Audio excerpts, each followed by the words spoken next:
Life हमेशा बहुत ही unexpected से टर्न्स लेती है। किसी ऐसे ही टर्न पर कब हमें प्यार हो जाए ये हम एक्सपेक्ट नहीं कर सकते। इसे एक ब्यूटीफुल सी थीम के साथ आज की हमारी मूवी द प्रपोजल ये 2009 की एक रोमांटिक हॉलीवुड मूवी आती है। इसकी स्टोरी लाइन को बताना स्पॉइलर होगा, बट आई एश्योर यू एक बहुत ही अच्छी मूवी है, तो अंत तक इस वीडियो को जरूर देखिएगा। अगर आपको एक्सप्लेनेशन अच्छा लगता है तो प्लीज़ इसे लाइक और कमेंट जरूर कर दीजिएगा। अब बिना किसी देरी के एक्सप्लेनेशन स्टार्ट करते हैं। मूवी स्टार्ट होती है और हम हमारी मेन कैरेक्टर मार्गरेट को देखते हैं, जो एक बुक पब्लिशिंग कंपनी में एडिटर थी। हमारा सेकंड मेन कैरेक्टर जिसका नाम है एंड्रू, ये उसके लिए असिस्टेंट था। वो आज जरा उठने में लेट हो गया तो जल्दी से रेडी होकर कॉफ़ी लेकर मार्गरेट के पास पहुंच जाता है। जाते जाते उसके हाथ से कॉफ़ी भी नीचे गिर गई थी। मार्गरेट अब तक ऑफिस में आई नहीं थी तो डर कर जल्दी से अपना शर्ट वो बदल लेता है। इसके लिए अपने कोवर्कर को उसे गेम के बहुत ही एक्सपेंसिव टिकट भी देने पड़े थे। जब भी मार्गरेट ऑफिस में आती है तो फर्स्ट पर्सन हमेशा सबको मेल कर देता है कि ऑफिस में आ चुकी है, तो सब लोग काम करने लग जाते हैं। वो बहुत ही ज़्यादा स्ट्रिक्ट है, उसके खिलाफ कोई भी नहीं जाता। मार्गरेट चाहती थी कि एक आर्टिस्ट बुक लिखे, पर वो लिखने के लिए रेडी नहीं था, तो मार्गरेट खुद उसे कॉल करती है। बहुत अच्छे से बात कर उसने बुक लिखने के लिए उसे कन्विंस कर ही दिया था। वो अपनी कॉफ़ी पर नोटिस करती है कि एंड्रू का नाम लिखा हुआ है। उसने पूछा कि मेरी कॉफ़ी को क्या हुआ। एंड्रू ने कहा कि एक नीचे गिर गई थी। मार्गरेट ने कहा कि हम दोनों एक ही टाइप की कॉफ़ी पीते हैं, अगर तुम मुझसे डर कर सेम टाइप की कॉफ़ी बाय करते हो तो बहुत ही पथेटिक है। एंड्रू सचमुच में उससे डरता था, इसी वजह से सेम कॉफ़ी बाय करता था। और इसके बाद ये दोनों मिलकर एक एम्प्लॉय के ऑफिस में जाते हैं। उस आर्टिस्ट को बुक लिखने के लिए मनाने का काम उस एम्प्लॉय का था, पर ये काम मार्गरेट को करना पड़ा। इस वजह से वो बहुत ज़्यादा गुस्सा थी। उसे कन्फर्म करती है और उसे पता चलता है कि उस एम्प्लॉय ने ट्राई भी नहीं किया था, इस वजह से उसे फायर कर देती है। वो एम्प्लॉय बहुत ज़्यादा गुस्सा हो गया और ऑफिस में सबके सामने उसे बहुत गालियाँ देता है। उसने मार्गरेट से कहा तुम अकेली हो, इसी वजह से अपना फ्रस्ट्रेशन सब लोगों पर उतारती हो। इसके बाद मार्गरेट एंड्रू से कहती है हमें वीकेंड पर भी काम करना पड़ेगा, उस एम्प्लॉय के सारे कॉन्ट्रैक्ट्स हमें देखने पड़ेंगे। एंड्रू के ग्रैंडमा का 19 बर्थडे आने वाला है, तो इस वजह से वो घर पर जाने वाला था, पर अब मार्गरेट की वजह से नहीं जा पाएगा। नेक्स्ट दिन में मार्गरेट को उसके बॉस उसके पास बुलाते हैं, तो कहते हैं तुम्हारे इमिग्रेंट ऑफिस से कॉल आया था, वो तुमसे अपॉइंटमेंट लेना चाहते थे पर तुम बहुत ही बिजी थे और विदाउट परमिशन तुम किसी अलग कंट्री में भी गई हुई थी, तो इस वजह से अब वो तुम्हें डिपोर्ट कर देने वाले हैं। मार्गरेट को इससे शॉक लगता है। उसे लगा कि कुछ ना कुछ तो कर सकती है, पर इसमें वो कुछ भी कर नहीं सकती थी। अगर वो इस कंट्री में नहीं रह रही है तो इस ऑफिस में भी काम नहीं कर सकती। अचानक से जब ये मीटिंग हो रही थी तो एंड्रू उसे लेने के लिए आया, तो मार्गरेट को एक आइडिया आता है कि अगर वो एंड्रू से शादी कर लेगी तो यहाँ की सिटीजन वो बन सकती है। उसने अपने बॉस से कहा कि मेरे पास आपको देने के लिए एक न्यूज़ है, मैं और एंड्रू हम दोनों शादी कर रहे हैं। इतने दिनों से एक साथ हम काम कर रहे हैं, अनएक्सपेक्टेड मूवमेंट पर हम दोनों को प्यार हो गया। ये सब सुनना एंड्रू के लिए एक शौक ही था। वो अपने बॉस के खिलाफ जा नहीं सकता, तो हाँ में हाँ मिलाता है। बॉस ये पूरी मार्गरेट की चाल समझ गए, पर उसे कहते हैं सिर्फ इन सब चीज़ों को लीगल कर देना। ऑफिस में जब सब लोगों को एंड्रू और मार्गरेट के बारे में पता चला तो एंड्रू के लिए सबको बहुत ही बुरा लगता है, क्योंकि मार्गरेट अब उसका जीना बर्बाद कर देगी। एंड्रू मार्गरेट से पूछता है कि तुम ये सब कर क्या रही हो। मार्गरेट ने कहा कि अगर तुमने मुझसे शादी नहीं की तो तुम कभी भी राइटर बन नहीं पाओगे। एंड्रू का राइटर बनना यही एक सपना था और इसी वजह से जॉब कर रहा था। मार्गरेट कहती है हम शादी करके जल्दी से डिवोर्स ले लेंगे, कोई भी प्रॉब्लम नहीं होगा। इसके बाद ये दोनों इमिग्रेशन के ऑफिस में आए। ये दोनों शादी कर रहे हैं, ये वहाँ के ऑफिसर गिलबर्ट को बता देते हैं। मार्गरेट ने जिस एम्प्लॉय को अभी अभी फायर किया था उसने ऑलरेडी गिलबर्ट को कॉल कर दिया था। गिलबर्ट को पता था कि मार्गरेट और एंड्रू ये फेक शादी कर रहे हैं। उन्हें इस बात के लिए कन्फर्म करता है, तो मार्गरेट ने कहा कि ऐसा कुछ भी नहीं है, हम दोनों सिर्फ काम करते थे, तो इस वजह से अनएक्सपेक्टेड मूवमेंट पर हमें प्यार हो गया। इस बात पर गिलबर्ट उन पर बिलीव नहीं करता। उनसे कहता है वीकेंड खत्म होने के बाद हम तुम दोनों का इंटरव्यू लेंगे। अगर इस इंटरव्यू में दोनों को एक दूसरे के बारे में ज़्यादा पता नहीं है तो एंड्रू को जेल हो जाएगी और मार्गरेट को फिर से उसकी कंट्री में भेज दिया जाएगा। ऑफिसर ने फिर से एंड्रू को एक चांस दिया सब कुछ सच कहने के लिए, पर एंड्रू कुछ भी बताता नहीं। ऑफिसर ने पूछा कि तुम्हारे पेरेंट्स को क्या ये सब कुछ पता है। मार्गरेट के पेरेंट्स नहीं थे, तो मार्गरेट कहती है एंड्रू के पेरेंट्स को हम इस वीकेंड पर बताने वाले हैं। यहाँ से निकलने के बाद मार्गरेट एंड्रू को अपॉइंटमेंट वगैरह इन सब चीज़ों के इंस्ट्रक्शन दे रही थी, पर अब एंड्रू उसकी कुछ भी बात मानने नहीं वाला। उसे कहता है मैं मेरी पूरी लाइफ तुम्हारे लिए दाव पर लगा रहा हूँ, तो अब तुम मेरा प्रमोशन करोगे, अब से मैं तुम्हारा असिस्टेंट नहीं हूँ। मार्गरेट के पास कोई भी ऑप्शन नहीं था, तो एंड्रू की बात उसे माननी पड़ती है। अब इस मौके का फायदा उठाकर एंड्रू मार्गरेट से कहता है तुमने मुझे शादी के लिए प्रॉपरली पूछा नहीं, मुझे प्रॉपरली प्रपोज करो। और मार्गरेट को ये करना पड़ता है। इंटरव्यू में जो भी क्वेश्चंस वो पूछने वाले थे ये सब एंड्रू को मार्गरेट के बारे में पता था, और मार्गरेट एंड्रू के बारे में कुछ भी ज़्यादा जानती नहीं। इस पूरे वीकेंड पर वो एंड्रू को जानने की कोशिश करेगी। एंड्रू के टाउन पर पहुंचने के बाद उसकी मदर और ग्रैंडमा ने इनका स्वागत किया। उन्हें देखकर बहुत ही खुश थे। मार्गरेट की एज एंड्रू से बड़ी है, तो इनके लिए ज़रा सरप्राइज था, पर फिर भी इस बात को एक्सेप्ट कर लेते हैं। एंड्रू और उसके फादर हमेशा झगड़ते रहते हैं, तो इस वजह से उसे लेने के लिए नहीं आए थे। मार्गरेट ने पूरे टाउन में नोटिस किया कि हर जगह पर पैक्सटन ही लिखा हुआ था, यानी कि हर शॉप ये पैक्सटन का था। एंड्रू का पूरा नाम है एंड्रू पैक्सटन है, इसका मतलब है ये पूरा टाउन उसकी फैमिली ओन करती है। वो इतना ज़्यादा अमीर है, इसके बारे में मार्गरेट को कभी भी पता नहीं था। मार्गरेट ने टाउन के एक होटल में रिजर्वेशन किया हुआ था, पर पूरा टाउन एंड्रू की फैमिली ओन करती है, तो इस वजह से ग्रैंडमा ने ऑलरेडी रिजर्वेशन कैंसिल कर दिया था। वो चाहते थे कि मार्गरेट उनके साथ ही रहे।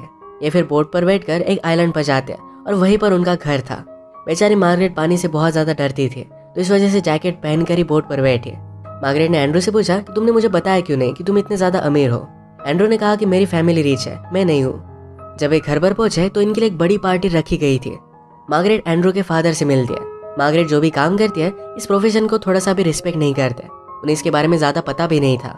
एंड्रू का इस तरीके से अपने पैशन को फॉलो करने के लिए घर छोड़कर जाना उसके फादर को अच्छा नहीं लगता, तो इसी वजह से वो ज़रा बिटर थे। फादर ने एंड्रू से कहा तुम अपने बॉस को डेट कर रहे हो, ये सिर्फ अपॉर्चुनिटी पाने के लिए। एंड्रू कहता है कि ऐसा कुछ भी नहीं है, मैं एक्चुअल में उसे प्यार करता हूँ। वो अपने फादर से गुस्सा हो जाता है और सब लोगों को बता देता है कि मार्गरेट उसकी फियांसे है। इन दोनों के लिए सब लोग बहुत खुश थे। ग्रैंडमा और मदर ने मार्गरेट से पूछा कि एंड्रू ने तुम्हें प्रपोज कैसे किया था। इन दोनों के पास कोई भी स्टोरी नहीं थी, तो एंड्रू कहता है कि मार्गरेट को स्टोरी सुनाना बहुत अच्छा लगता है, वही तुम्हें बताएगी। कुछ भी वियर्ड सी स्टोरी उन्हें बता देते हैं। सब लोग फिर इन्हें चीयर करने लग गए कि एक दूसरे को किस करो। ये मार्गरेट और एंड्रू के लिए ज़रा वियर्ड था, तो एंड्रू उसके हाथ को किस करता है, पर बाद में उन्हें फोर्स करने के बाद रियल किस करना पड़ता है। ये फीलिंग इन दोनों के लिए अलग ही थी। इसके बाद ग्रैंडमा ने मार्गरेट और एंड्रू को उनका रूम दिखाया। वो उन्हें एक कंबल देती है और कहती है कि इसका नाम बेबी मेकर है। इसे ओढ़ने के बाद बहुत सारे लोगों को बेबीज हुए। एंड्रू डर कर तुरंत इसे फेंक देता है। एक ही रूम होने की वजह से एंड्रू को बेचारे को नीचे सोना पड़ा। सुबह होने के बाद मार्गरेट को आर्टिस्ट का कॉल आया। अब उसे लग रहा था कि वो बुक नहीं लिख सकता, तो उसे कन्विंस करने के लिए मार्गरेट उसे बात कर दिया। ज़रा रेंज आ नहीं रही थी तो बाहर चली गई। एंड्रू के घर पर एक छोटा सा डॉग भी था, वो भी उसके पीछे पीछे बाहर आ जाता है। डॉग को ईगल से खतरा था, ईगल ने डायरेक्टली उस डॉग को उठा लिया। मार्गरेट अपना फ़ोन ईगल को मारकर डॉग को बचा लेती है, पर बाद में ईगल ने उसका फ़ोन ही ले लिया। उस ईगल के पीछे भाग रही थी। ये सब बहुत ही ज़्यादा फनी था। ग्रैंडमा और मदर उसे देखकर बहुत हंसते हैं। एंड्रू ने मार्गरेट से पूछा कि तुम वरीड क्यों हो। मार्गरेट कहती कि ईगल मेरा फ़ोन लेकर गया। एंड्रू कहता है कि वरी मत करो, हम सिटी में जाकर उसे लेकर आएंगे। ग्रैंडमा और मदर उन्हें देख रहे थे, तो एंड्रू ने कहा कि मेरे गले लग जाओ। उसका फ़ायदा उठाने लग गया था। मार्गरेट कहती है ज़्यादा मज़े मत लो, वरना तुम्हारी नींद में तुम्हें मार डालूंगी। इसके बाद एंड्रू अपने फादर से मिला। कल रात फादर ने उसे जो भी कहा था इसके लिए उसे सॉरी कहते हैं। इसके बाद वो कहते हैं मैंने सारा बिजनेस खड़ा किया, ये सिर्फ तुम्हारे लिए किया, और अब तुम्हें नहीं करना चाहते, तो इस वजह से मुझे ज़रा बुरा लगता है। एंड्रू ने कहा कि मैं मेरा पैशन फॉलो कर रहा हूँ, इसमें उसे कुछ भी गलत नहीं लगता। फादर ये बात समझ नहीं पाते, तो फिर से इन दोनों में झगड़ा हो गया। थोड़ी देर में मदर और ग्रैंडमा मार्गरेट को सिटी में लेकर आए। उसे एक क्लब में लेकर जाते हैं जहाँ पर रमोन उनके लिए स्ट्रिप कर रहा था। रमोन उनका ही एम्प्लॉय है और उनके घर पर वो एज ए शेफ भी काम करता है। ये मार्गरेट के लिए बहुत ही वियर्ड है। या इस पार्टी में एंड्रू के एक्स गर्लफ्रेंड भी उन्हें ज्वाइन कर दिया। रमोन मार्गरेट को स्टेज पर ले जाकर उसके साथ डांस करता है। ये उसके लिए बहुत ही वियर्ड था। वो फिर इस पार्टी से ज़रा बाहर आ जाती है। उसके पास एंड्रू के एक्स गर्लफ्रेंड भी आ गई। उसने कहा कि तुम बहुत ही लकी हो कि एंड्रू तुम्हारे पास है। मार्गरेट ने पूछा कि तुम्हारा और एंड्रू का ब्रेकअप क्यों हुआ। वो कहती कि हम हाई स्कूल में डेट कर रहे थे। उसके बाद एंड्रू को लग रहा था कि न्यूयॉर्क में जाकर वो अपना पैशन फॉलो करे। वो चाहता था कि मैं भी उसके साथ हूँ, पर मैं हमेशा इसी टाउन में रही हूँ, इसी वजह से उनका ब्रेकअप हो गया। ये सब लोग जब घर पर वापस आए तो एंड्रू गुस्से में लकड़ियाँ तोड़ रहा था। ये बात उसकी मदर ने नोटिस की और डायरेक्टली फादर के पास आई। वो कहती कि तुम्हारी वजह से एंड्रू अब घर पर नहीं आता। अगर ऐसा ही चलता रहा तो हमारे साथ वो कोई भी रिलेशनशिप नहीं रखेगा, और ये वो नहीं चाहती थी। मार्गरेट इनका झगड़ा सुनकर अपने रूम में चली जाती है। वो शावर ले रही थी, और बाद में उसने रियलाइज़ किया उसके पास टॉवेल नहीं है। एंड्रू हेडफोन लगाकर अपने रूम में आया। मार्गरेट टॉवेल लेने की कोशिश कर रही थी, पर डॉग उसे रोक रहा था। वो जल्दी जल्दी से डॉग से पीछा छुड़वा कर बाहर आ जाती है। तभी वो एंड्रू के ऊपर गिर गए। ये दोनों न्यूड थे, तो इनके लिए बहुत ही वियर्ड बन जाता है। रात में मार्गरेट एक गाना गुनगुना रही थी, तो एंड्रू ने कहा कि मुझे इसके बारे में पता नहीं है। मार्गरेट कहती कि बहुत ही फेमस बैंड है। वो एक गाना गुनगुना देती है, तो एंड्रू कहता है कि मुझे पता था, मैं सिर्फ तुम्हारा गाना सुनना चाहता था। मार्गरेट एंड्रू को जिस तरीके से ट्रीट करती है तो उसे बुरा लगता है। उसने कहा कि जब मैं 16 साल की थी तभी मेरे पेरेंट्स की डेथ हो गई थी, तब से वो हमेशा अकेले ही रही है।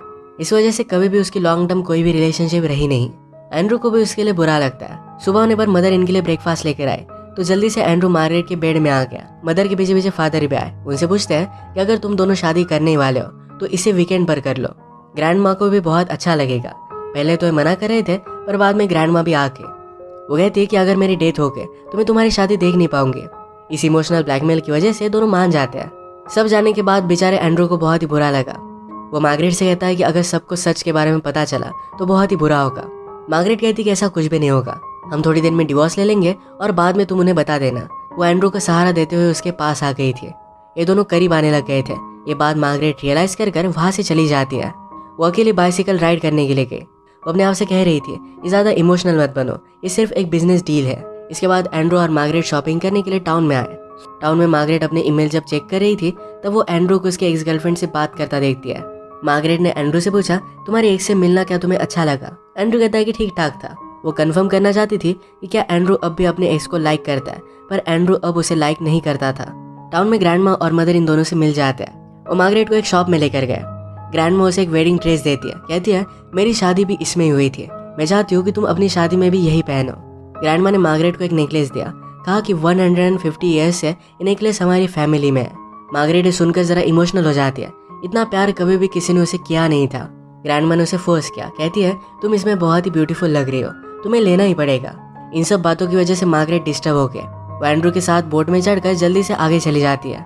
उसने एंड्रू से कहा कि मैं भूल गई थी एक्चुअल में फैमिली होना क्या होता है। मैं जो भी कर रही हूँ बहुत ही गलत कर रही हूँ। अगर सबको इसके बारे में पता चलता है तो उनका हार्ट ब्रेक हो जाएगा। वो बोट बहुत ही फास्ट चला रही थी, उनका एक्सीडेंट हो सकता था, तो एंड्रू ने बोट उससे ले ली। वो जल्दी से इसे टर्न करता है और मार्गरेट पानी में नीचे ही गिर गई। उसे तैरना आता नहीं था तो बहुत ज़्यादा डर गई थी, पर एंड्रू ने उसे बचा लिया, उसका ख्याल रखता है।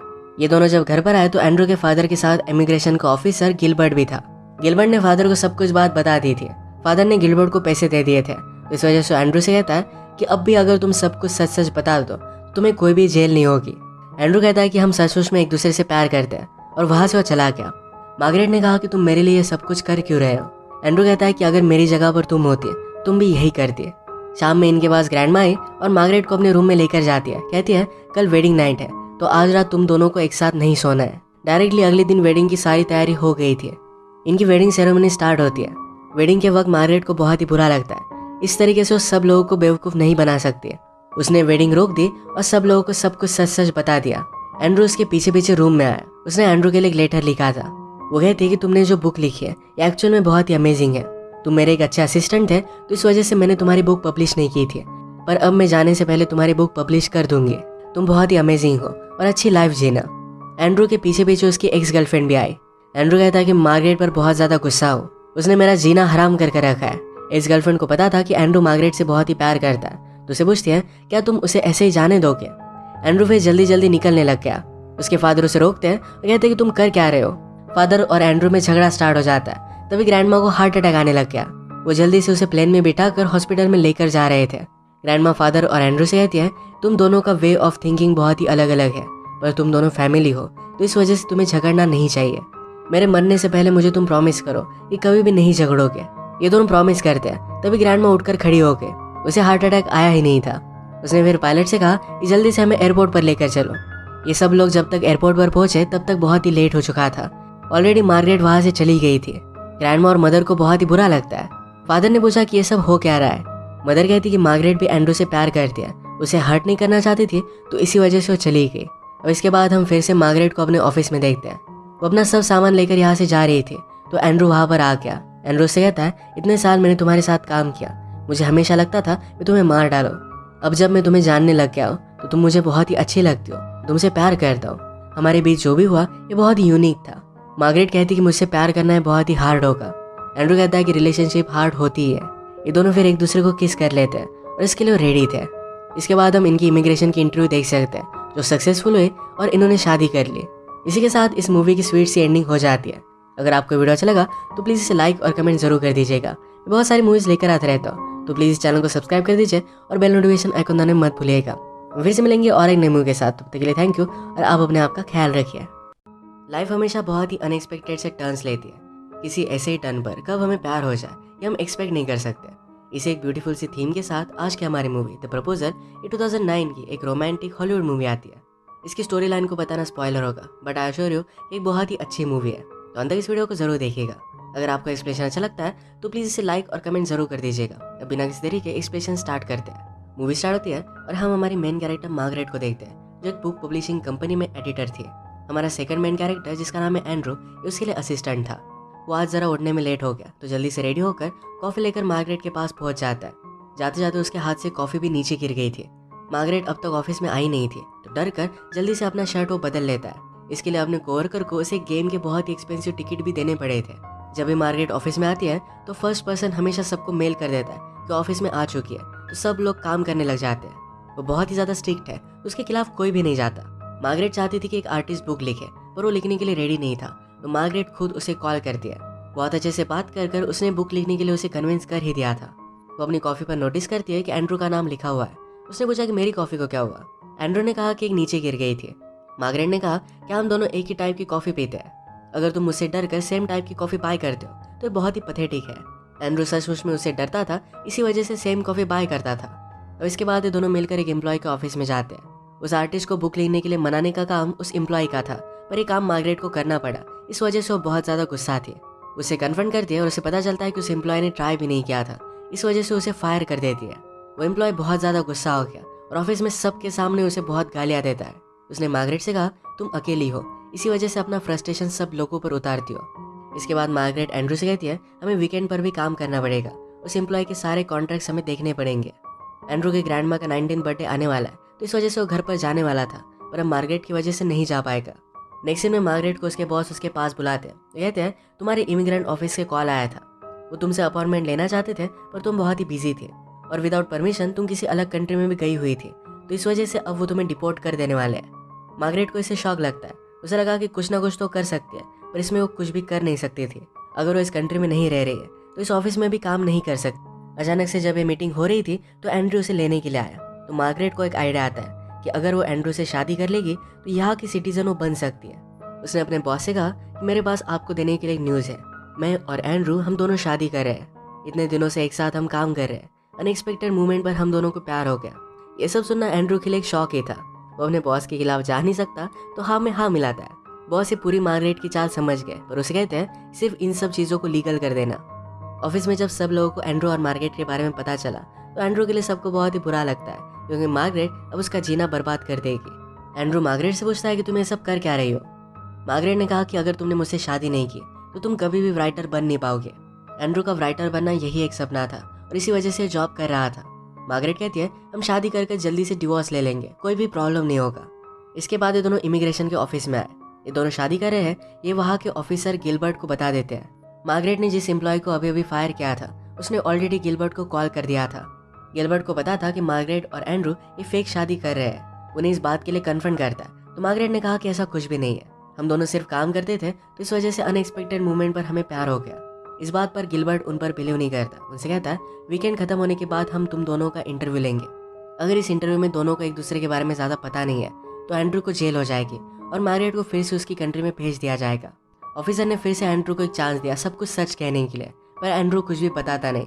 ऑफिसर ने पूछा कि तुम्हारे पेरेंट्स को क्या ये सब कुछ पता है। मार्गरेट के पेरेंट्स नहीं थे, तो मार्गरेट कहती है एंड्रू के पेरेंट्स को हम इस वीकेंड पर बताने वाले हैं। यहाँ से निकलने के बाद मार्गरेट एंड्रू को अपॉइंटमेंट वगैरह इन सब चीज़ों के इंस्ट्रक्शन दे रही थी, पर अब एंड्रू उसकी कुछ भी बात मानने नहीं वाला। उसे कहता है मैं मेरी पूरी लाइफ तुम्हारे लिए दाव पर लगा रहा हूँ, तो अब तुम मेरा प्रमोशन करोगे, अब से मैं तुम्हारा असिस्टेंट नहीं हूँ। मार्गरेट के पास कोई भी ऑप्शन नहीं था, तो एंड्रू की बात उसे माननी पड़ती है। अब इस मौके का फ़ायदा उठाकर एंड्रू मार्गरेट से कहता है तुमने मुझे शादी के लिए प्रॉपरली पूछा नहीं, मुझे प्रॉपरली प्रपोज करो। और मार्गरेट को ये करना पड़ता है। इंटरव्यू में जो भी क्वेश्चंस वो पूछने वाले थे ये सब एंड्रू को मार्गरेट के बारे में पता था, और मार्गरेट एंड्रू के बारे में कुछ भी ज़्यादा जानती नहीं। इस पूरे वीकेंड पर वो एंड्रू को जानने की कोशिश करेगी। एंड्रू के टाउन पर पहुंचने के बाद उसकी मदर और ग्रैंडमा ने इनका स्वागत किया। उन्हें देखकर बहुत ही खुश थे। मार्गरेट की एज एंड्रू से बड़ी है, तो इनके लिए ज़रा सरप्राइज था, पर फिर भी इस बात को एक्सेप्ट कर लेते हैं। एंड्रू और उसके फादर हमेशा झगड़ते रहते हैं, तो इस वजह से उसे लेने के लिए नहीं आए थे। मार्गरेट ने पूरे टाउन में नोटिस किया कि हर जगह पर पैक्सटन ही लिखा हुआ था, यानी कि हर शॉप ये पैक्सटन का था।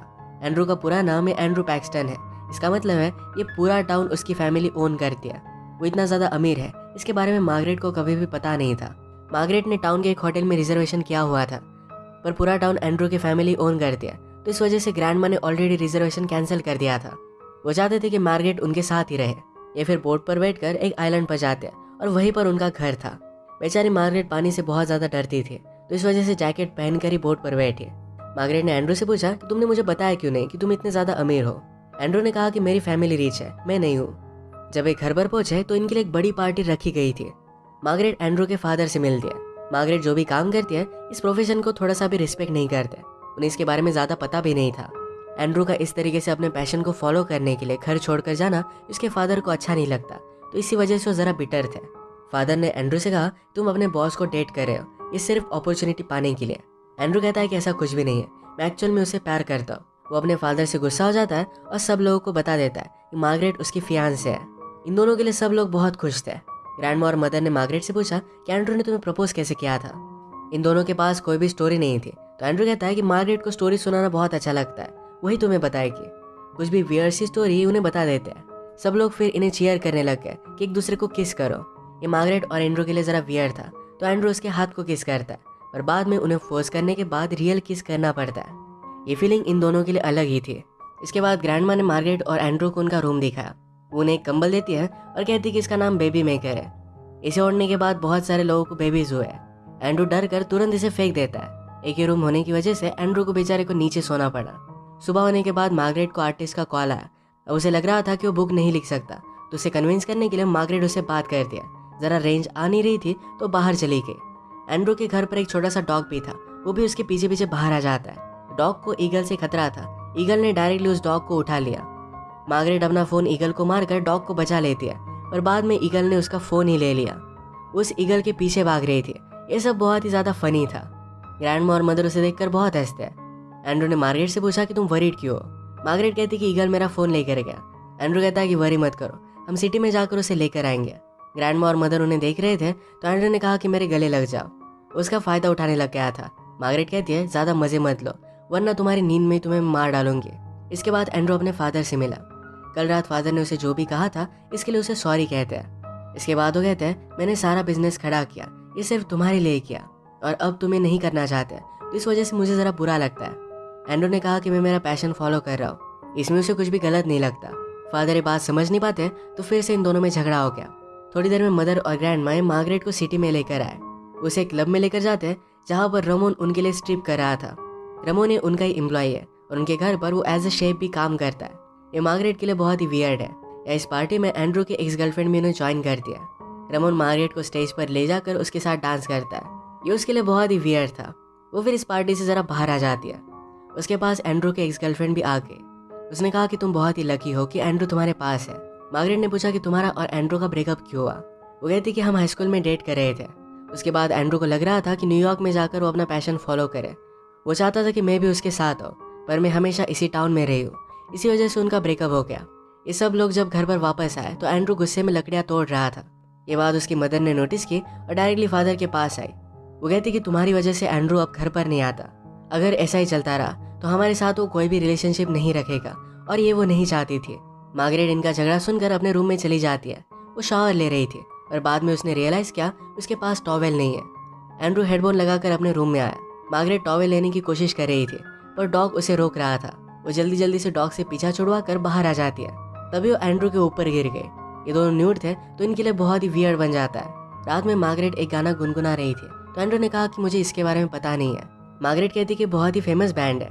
वो एक गाना गुनगुना देती है, तो एंड्रू कहता है कि मुझे पता था, मैं सिर्फ तुम्हारा गाना सुनना चाहता था। मार्गरेट एंड्रू को जिस तरीके से ट्रीट करती है तो उसे बुरा लगता है। उसने कहा कि जब मैं 16 साल की थी तभी मेरे पेरेंट्स की डेथ हो गई थी, तब से वो हमेशा अकेले ही रही है। इस वजह से कभी भी उसकी लॉन्ग टर्म कोई भी रिलेशनशिप रही नहीं। एंड्रू को भी उसके लिए बुरा लगता है। सुबह होने पर मदर इनके लिए ब्रेकफास्ट लेकर आए, तो जल्दी से एंड्रू मार्गरेट के बेड में आ गया। मदर के पीछे पीछे फादर भी आए। उनसे पूछते हैं कि अगर तुम दोनों शादी करने वाले हो तो इसे वीकेंड पर कर लो, ग्रैंड माँ को भी बहुत अच्छा लगेगा। पहले तो ये मना कर रहे थे, पर बाद में ग्रैंड माँ भी आ गई। वो कहती है कि अगर मेरी डेथ हो गई तो मैं तुम्हारी शादी देख नहीं पाऊंगी। इस इमोशनल ब्लैकमेल की वजह से दोनों मान जाते हैं। सब जाने के बाद बेचारे एंड्रू को बहुत ही बुरा लगा। वो मार्गरेट से कहता है कि अगर सबको सच के बारे में पता चला तो बहुत ही बुरा होगा। मार्गरेट कहती कि ऐसा कुछ भी नहीं होगा, हम थोड़ी देर में डिवोर्स ले लेंगे और बाद में तुम उन्हें बता देना। वो एंड्रू का सहारा देते हुए उसके पास आ गई थी। ये दोनों करीब आने लग गए थे। ये बात मार्गरेट रियलाइज कर वहाँ से चली जाती है। वो अकेली बाइसिकल राइड करने के लिए गई। वो अपने आप से कह रही थी ये ज़्यादा इमोशनल मत बनो, ये सिर्फ एक बिजनेस डील है। इसके बाद एंड्रू और मार्गरेट शॉपिंग करने के लिए टाउन में आए। टाउन में मार्गरेट अपने ईमेल जब चेक कर रही थी तब वो एंड्रू को उसके एक्स गर्लफ्रेंड से बात करता देखती है। मार्गरेट ने एंड्रू से पूछा तुम्हारे एक्स से मिलना क्या तुम्हें अच्छा लगा। एंड्रू कहता है कि ठीक ठाक था। वो कंफर्म करना चाहती थी कि क्या एंड्रू अब भी अपने एक्स को लाइक करता है, पर एंड्रू अब उसे लाइक नहीं करता था। टाउन में ग्रैंडमा और मदर इन दोनों से मिल जाते हैं। वो मार्गरेट को एक शॉप में लेकर गए। ग्रैंडमा उसे एक वेडिंग ड्रेस देती है, कहती है मेरी शादी भी इसमें ही हुई थी, मैं चाहती हूँ कि तुम अपनी शादी में भी यही पहनो। ग्रैंडमा ने मार्गरेट को एक नेकलेस दिया, कहा कि 150 ईयर्स से ये नेकलेस हमारी फैमिली में है। मार्गरेट ये सुनकर जरा इमोशनल हो जाती है। इतना प्यार कभी भी किसी ने उसे किया नहीं था। ग्रैंडमा ने उसे फोर्स किया, कहती है तुम इसमें बहुत ही ब्यूटीफुल लग रही हो, तुम्हें लेना ही पड़ेगा। इन सब बातों की वजह से मार्गरेट डिस्टर्ब हो गए। वो एंड्रू के साथ बोट में चढ़कर जल्दी से आगे चली जाती है। उसने एंड्रू से कहा कि मैं भूल गई थी एक्चुअल में फैमिली होना क्या होता है। मैं जो भी कर रही हूँ बहुत ही गलत कर रही हूँ। अगर सबको इसके बारे में पता चलता है तो उनका हार्ट ब्रेक हो जाएगा। वो बोट बहुत ही फास्ट चला रही थी, उनका एक्सीडेंट हो सकता था, तो एंड्रू ने बोट उससे ले ली। वो जल्दी से इसे टर्न करता है और मार्गरेट पानी में नीचे गिर गई। उसे तैरना आता नहीं था तो बहुत ज़्यादा डर गई थी, पर एंड्रू ने उसे बचा लिया, उसका ख्याल रखता है। ये दोनों जब घर पर आए तो एंड्रू के फादर के साथ इमिग्रेशन का ऑफिसर गिलबर्ट भी था। गिलबर्ट ने फादर को सब कुछ बात बता दी थी। फादर ने गिलबर्ट को पैसे दे दिए थे। तो इस वजह से एंड्रू से कहता है कि अब भी अगर तुम सब कुछ सच सच बता दो तो तुम्हें कोई भी जेल नहीं होगी। एंड्रू कहता है कि हम सच में एक दूसरे से प्यार करते हैं, और वहाँ से वो चला गया। मार्गरेट ने कहा कि तुम मेरे लिए सब कुछ कर क्यों रहे हो। एंड्रू कहता है कि अगर मेरी जगह पर तुम होती तुम भी यही करती। शाम में इनके पास ग्रैंडमा आई और मार्गरेट को अपने रूम में लेकर जाती है। कहती है कल वेडिंग नाइट है तो आज रात तुम दोनों को एक साथ नहीं सोना है। डायरेक्टली अगले दिन वेडिंग की सारी तैयारी हो गई थी। इनकी वेडिंग सेरेमनी स्टार्ट होती है। वेडिंग के वक्त मार्गरेट को बहुत ही बुरा लगता है। इस तरीके से वो सब लोगों को बेवकूफ़ नहीं बना सकती। उसने वेडिंग रोक दी और सब लोगों को सब कुछ सच सच बता दिया। एंड्रू उसके पीछे पीछे रूम में आया। उसने एंड्रू के लिए एक लेटर लिखा था। वो कहती है कि तुमने जो बुक लिखी है ये एक्चुअल में बहुत ही अमेजिंग है। तुम मेरे एक अच्छे असिस्टेंट थे तो इस वजह से मैंने तुम्हारी बुक पब्लिश नहीं की थी, पर अब मैं जाने से पहले तुम्हारी बुक पब्लिश कर दूंगी। तुम बहुत ही अमेजिंग हो और अच्छी लाइफ जीना। एंड्रू के पीछे पीछे उसकी एक्स गर्लफ्रेंड भी आई। एंड्रू कहता है कि मार्गरेट पर बहुत ज़्यादा गुस्सा हो, उसने मेरा जीना हराम करके रखा है। एक्स गर्लफ्रेंड को पता था कि एंड्रू मार्गरेट से बहुत ही प्यार करता है, तो उसे पूछती है क्या तुम उसे ऐसे ही जाने दोगे। एंड्रू फिर जल्दी जल्दी निकलने लग गया। उसके फादर उसे रोकते हैं और कहते हैं कि तुम कर क्या रहे हो। फादर और एंड्रू में झगड़ा स्टार्ट हो जाता है। तभी ग्रैंडमा को हार्ट अटैक आने लग गया। वो जल्दी से उसे प्लेन में बिठाकर हॉस्पिटल में लेकर जा रहे थे। ग्रैंडमा फादर और एंड्रू से कहती है तुम दोनों का वे ऑफ थिंकिंग बहुत ही अलग अलग है, पर तुम दोनों फैमिली हो तो इस वजह से तुम्हें झगड़ना नहीं चाहिए। मेरे मरने से पहले मुझे तुम प्रॉमिस करो कि कभी भी नहीं झगड़ोगे। ये दोनों प्रॉमिस करते हैं। तभी ग्रैंडमा उठकर खड़ी हो गई। उसे हार्ट अटैक आया ही नहीं था। उसने फिर पायलट से कहा कि जल्दी से हमें एयरपोर्ट पर लेकर चलो। ये सब लोग जब तक एयरपोर्ट पर पहुंचे तब तक बहुत ही लेट हो चुका था। ऑलरेडी मार्गरेट वहाँ से चली गई थी। ग्रैंडमा और मदर को बहुत ही बुरा लगता है। फादर ने पूछा कि ये सब हो क्या रहा है। मदर कहती कि मार्गरेट भी एंड्रू से प्यार करती है, उसे हर्ट नहीं करना चाहती थी, तो इसी वजह से वो चली गई।